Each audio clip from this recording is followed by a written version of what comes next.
on the previous episode. But we throw to the grittiest player of 2022, Cooper Kupp, right past the ear hole of Isaiah Simmons.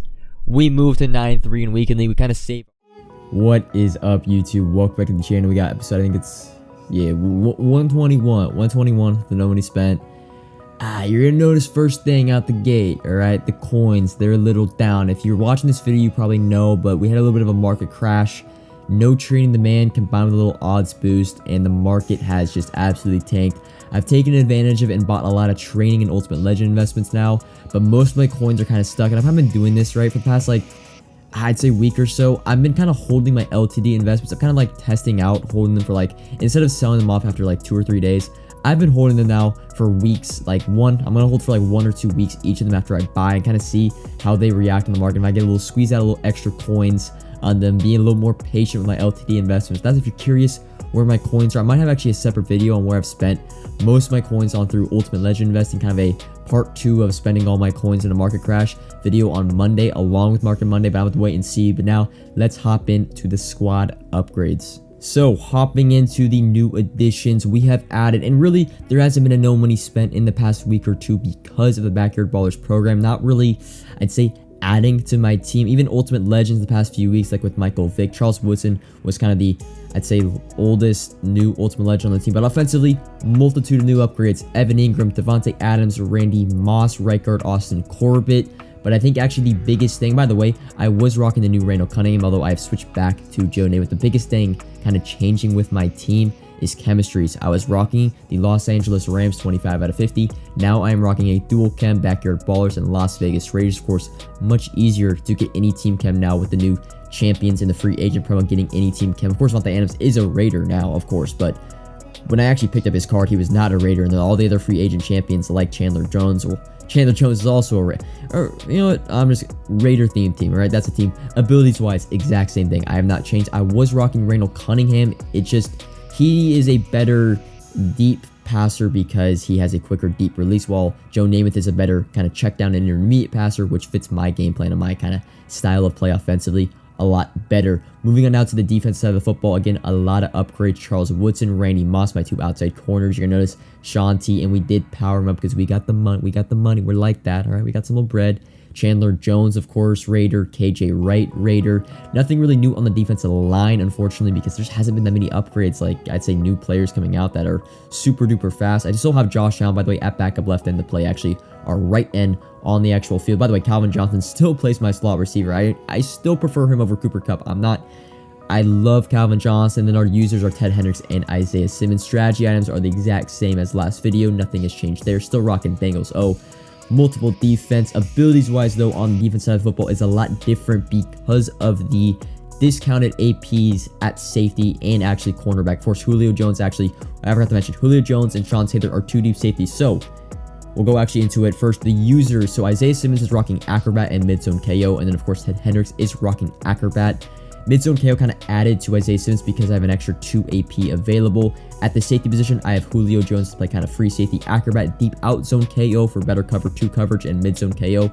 2 of those abilities are discounted. Then Sean Taylor with Midzone KO and Acrobat again.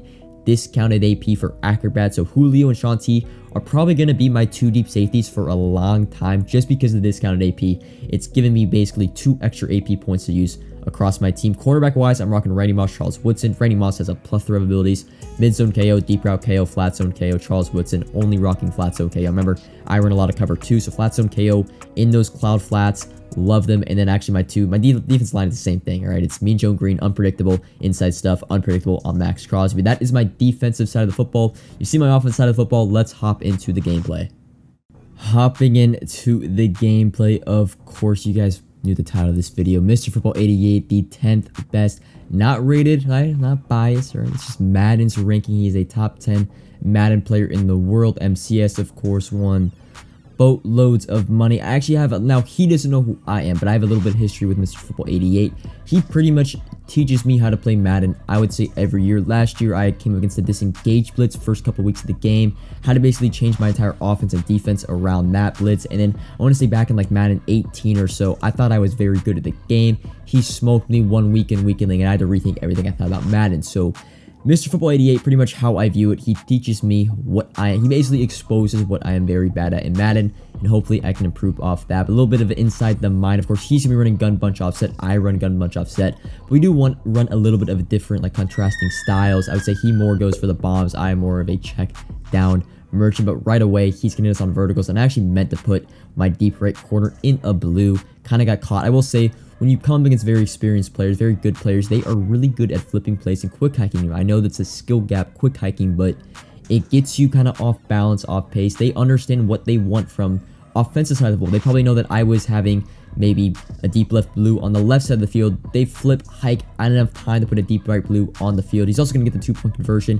I got caught in kind of man coverage, misalignment, again, hit the tight end on a flat route. But coming back on our offense, we kind of want to put a drive together. We get ball at half, so it's always kind of a security blanket, but we don't want to go down 2 possessions right away. I'm going to go to one of my favorite plays, basically a flipped crossing route formation where I have kind of a 10-yard in, flat to the left, deep crosser, but the streak to kind of clear out the defense. Cooper Kupp gonna make 2 people miss, and just like that, we are back on the board. But I'm gonna settle for 1, just go down by 1 point, play a little bit of defense. Now this drive is gonna be a big one. He actually is rocking Derek Carr, of course, running that generic 3 release, which is actually better for deep passes, not short passes. That would be slinger run that I'm rocking with Joe Namath, but he's gonna just basically dink and dunk us down the entire field. We were getting pressure. It was just he was throwing the ball right before I would get to the sack. You see, hovering with Cam Chancellor, about to get the quarterback, corner route, dive along the sideline, and he's going to do it again on this very next play. I am running more hard flats because I do like to run underneath coverage when I send the pressure, kind of assuming my pressure would get there. We're actually going to pause it before the play, show you guys the player on the screen because he had been dinking and dunking the entire time. However, in the red zone, we can get a stop. So coming out now, I was kind of assuming that he would run more of a mesh spot concept, basically being 2 wheel routes on the field. I had manned up my other middle linebacker on the tight end. I have a hard flat to the left, hard flat to the right, kind of a yellowish middle zone. My sole responsibility in this play is the running back, but if I don't see the running back go on a route, I kind of could just drift back. Running back blocks, and it wasn't even really a user. It's kind of just I was drifting back into the zone, and he didn't lurk him, didn't bait him all. He kind of just threw it right at me. I don't know if he didn't even expect me to drop back, but as soon as I saw the running back basically blocking the receiver on the left being stand still, I'm like, all right, I could just run straight back. I see the crossing. I honestly didn't even mean to intercept it. I don't know how to explain that. I kind of just drifted back in the zone. The ball just came at me. I kind of held wide and cut the pick. I didn't even realize he would actually gonna throw me the ball. But we get stuck a little bit here. 3rd down and 1. He's gonna shoot the gap, bring up 4th and 1. You never kind of want to get in these hairy situations, but luckily, I think maybe a top 3 receiver in this game. Still, I rock him with 97 speed. I still use him to this day over Cooper. I use him over Cooper Kupp because of his sideline animations. It's Calvin Johnson. 2nd and 10 though. Let me know. Should I have just basically ran the route? I kind of wanted to swerve, not to swerve him, just to kind of be a safety net, as I didn't want to throw an interception. I didn't know, but you're going to see on this play, I was struggling with this all game. He was running 3-3-5 wide defensively, and he was kind of getting this disengage blitz on the right where I couldn't really do anything. He didn't contain. It was just it would happen once every 10 or 15 plays where his guys on the right would just run right past my right tackle, right past my right guard, and it brings up a 4th and 19. Now at this point with 2:33 left, all right, if I don't get this first down, right, let's say if I punt, he's probably going to score either way. He can clock me out, but since I actually turned the ball over and he's on the 23, I am guaranteed to at least get the ball back before half, and I could double up still. So he does score. Right, he does score on a corner route. I kind of got caught running a little bit too many hard flats against his offense, but I at least get the ball back. If I just punt there, right, 4th and 19, I punt, he kind of could just clock me out, take 3, take 7, go up in the half, or if I go for it, and if I get it, great, right? But if I don't get it, I'm at least guaranteeing myself the ball back before the end of the half to kind of just go up 7 and then of course score at the start of the 2nd half and go up, of course, up 21-14. So we're going to start with this drive with a little Edgerrin James check down. We're kind of running the basic concept for the verticals. Don't overcomplicate Madden 22. Verticals out a bunch. One of the easiest plays to run. Man coverage kind of boxes it a little bit, but zone coverage, I mean, the crossing route beats every single zone. It doesn't matter if it's a 30-yard cloud flat, a 30-yard purple. Man coverage plays it kind of well, but if you have time to throw it in the pocket, that crossing route is going to get over. And this was a play I ran a ton, basically the flipped crossing route, but again, disengaged, and I can't really escape. I don't have escape artist. I can't throw it away. I'm going to get intentional grounding. I kind of just have to eat the sack. 2nd and 21, 45 seconds left. This was a tough area because I had 2 timeouts left. I didn't want to give him the ball back, but then again, I also kind of wanted to score. I don't know if I get sacked or I throw an incompletion, he's probably going to get the ball back with a chance to get at least 3. So it's kind of crucial that I actually complete the pass. We're going to check the Edwin James. Don't really break a tackle. Kind of get stuffed at the 47. Needing at least 2 or 3 yards, I think, to be in field goal range with Justin Tucker. 1 timeout left. We're going to go back to the deep crossing route. Really, it's just time. And again, the right side of my offensive line, Dan Dero for 99. I pay all that money for him, but a guy kind of just runs right around. But I had people open. I had the crossing route open. I had the 10-yard in route open. It's just time. I need time against this defense. So I'm going to come out in the same exact play, although I am going to have Calvin Johnson on a smart routed 15-yard in route. So my real reads here is a 2-man read. 10-yard in, crossing route. He kind of gets lazy on the 10-yard in, but he does make the tackle, which forces me to use my last time out. That's really crucial. But we go now to the little tight slots, going kind of to a flood concept. I'm really just looking at the corner route or the flat route to Edwin James. Edwin James is open, but his user is nowhere to be found, giving Calvin Johnson. I cannot wait till this card or this player gets an upgrade. He's able to drag the toes just like that. 14-14. He does nothing at the end of the first half. Give me the ball and just basically, yeah, we had a turnover, but he also had a turnover. We're even. We get ball to start the second half. Get an Edwin James out of the backfield. I think my favorite running back right now in Madden. I do kind of like him because of his drip, you know, the dark visor, the elbow pads, but we're not going to hit him with a little bit of his taste of his own medicine. A wheel route out of bunch in the verticals. I actually probably should have waited and thrown that later to get the touchdown. I kind of threw it early, forcing the tackle. Now I get kind of stuck in the red zone. Luckily, though, Edwin James, he put basically a 0-yard yellow, I think that was, from his free safety. Edwin James able to get wide. Touchdown. 21-14, needing a stop, 2nd and 7. We almost get the SWAT, Ted Hendricks, though.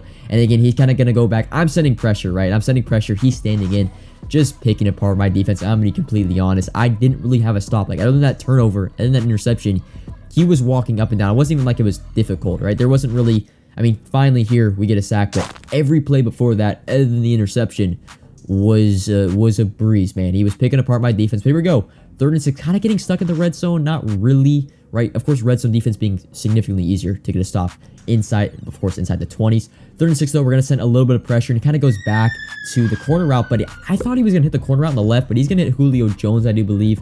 Justin Simmons not able to get the knockout. He's going to score, but he's going to go for 2. Wants to get up one point.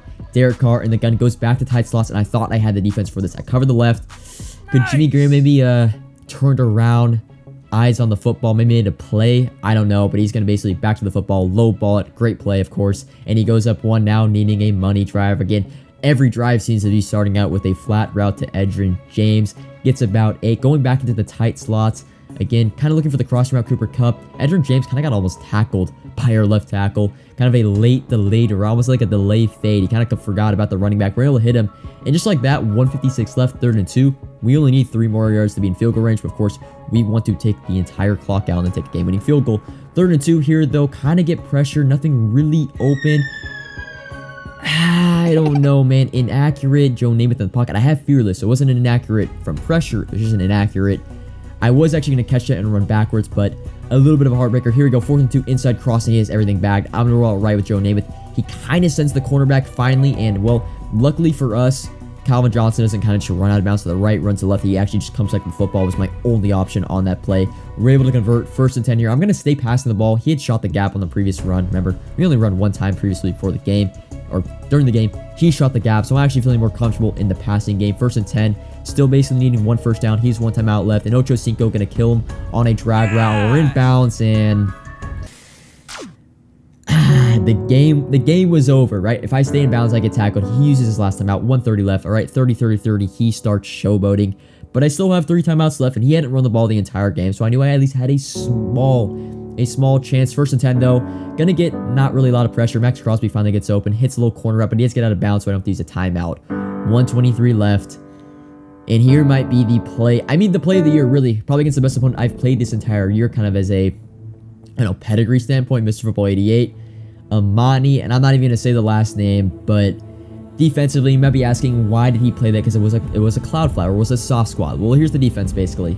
Match coverage, a soft squat is going to match the receiver unless there is a flat route underneath. I also have a 5-yard flat. So basically what I was playing was super aggressive defense, daring him to throw over the middle. But Mr. Football 88 is pretty much going to block his entire team, send a vertical, send a streak, and a wheel route. Well, there's no route underneath for Amani to match, so he's going to stay with the receiver, and he just makes, a big dick play. It's simple as that. He just mosses the receiver. He goes right over him. Of course, no pick artist, just acrobat and flat zone. Oh, no, actually, no acrobat, actually. Simply flat zone KO on Amani. He's probably been my favorite cornerback. 6'2", only 97 speed on my team. He's been my favorite quarterback. Quarterback. Maybe the entire year. He just seems to make plays when I need it. He doesn't seem to drop interceptions, just makes plays when it matters. I love that Amani 97 card. Of course, extinct on the Xbox market, but if you're on PlayStation, I highly recommend picking him up. I think just, I don't know, there's something special about Amani. He makes plays when it matters. This play was dead. I mean, this game was dead. We probably deserved to win this game, right? But then we lost it. Amani is going to save us, but we still need 3 points, and there's only 31 seconds left. We got 3 timeouts. We're kind of dinking and dunking. 2nd and 10. He's going to look to bring up the pressure, turn up the heat in the kitchen a little bit. We might have had the crossing route. I just didn't want to risk the sack. We're going to check down to Edgerrin James again. And here it is, 3rd and 6 on the 47-yard line. I know I need 3 yards to be able to kick a 63-yarder, I do believe, with Justin Tucker. Maybe it's 2 yards. 2 or 3 yards I need. Justin Tucker can hit a 63-yarder, of course, for the game winner. 24 seconds left on the clock, and name within the gun, and he actually comes out in dollar. For the first time all game, he comes out in dollar. Being 3-5 wide, he was shooting the run. He was in dollar, probably prepping for a passing play. So in my mind, I'm like, do I really think he's ready to shoot the run? I'm just going to audible. Kind of a little bitch-made move, little soft move. We just audible to a run, and that's the game. He's going to call, well, he's not going to call us last time out. He's going to ice us, but of course, we have the million-coin kicker with the iced ability, and we are able to knock 3 on the board, get a huge clutch win. That was my first game on stream on Sunday afternoon. We ended up finishing 20-5 in weekend league for top 50 rewards. A pretty good weekend. I was playing really well. It's probably my best weekend I'd played since, I believe, 21-4. This weekend currently, I think I'm 8-2. I don't even know if I'm going to finish all 25 games, but that was a great game. Great opponent. I wouldn't really say we got lucky, right? We probably outplayed him the entire game. The fumble a little bit unlucky on our side, but kind of got a little bit greedy. Amani makes him pay, and that's going to be all for this game in this episode 121 of the No Money Spent. I hope you guys enjoyed kind of my little insight, my breakdown of gameplay. I will say I probably relate more to you guys, as I don't consider myself a great player. I am above average. I get top 100, but I don't really put time in the Madden. So hopefully I relate to you guys more on the side of I can't put a ton of time in the gameplay. It's kind of just like 25 games a weekend league. It kind of just it goes how it goes. I don't know how to say. I get better as the weekend goes along. I learn things as I play. That's what I'm trying to say. I learn things as I play. But that is all for this episode. Of course, Market Monday dropping tomorrow. I'm going to be streaming later tonight. Of course, March Madness going on. UCLA in the Sweet 16, but they don't play on Sunday. We got to stream probably 5 p.m., 6 p.m. West Coast time tonight. Hope to see you guys there. And until next time, comment if you have any questions. Like if you enjoyed. Subscribe if you're new. And until next time, peace.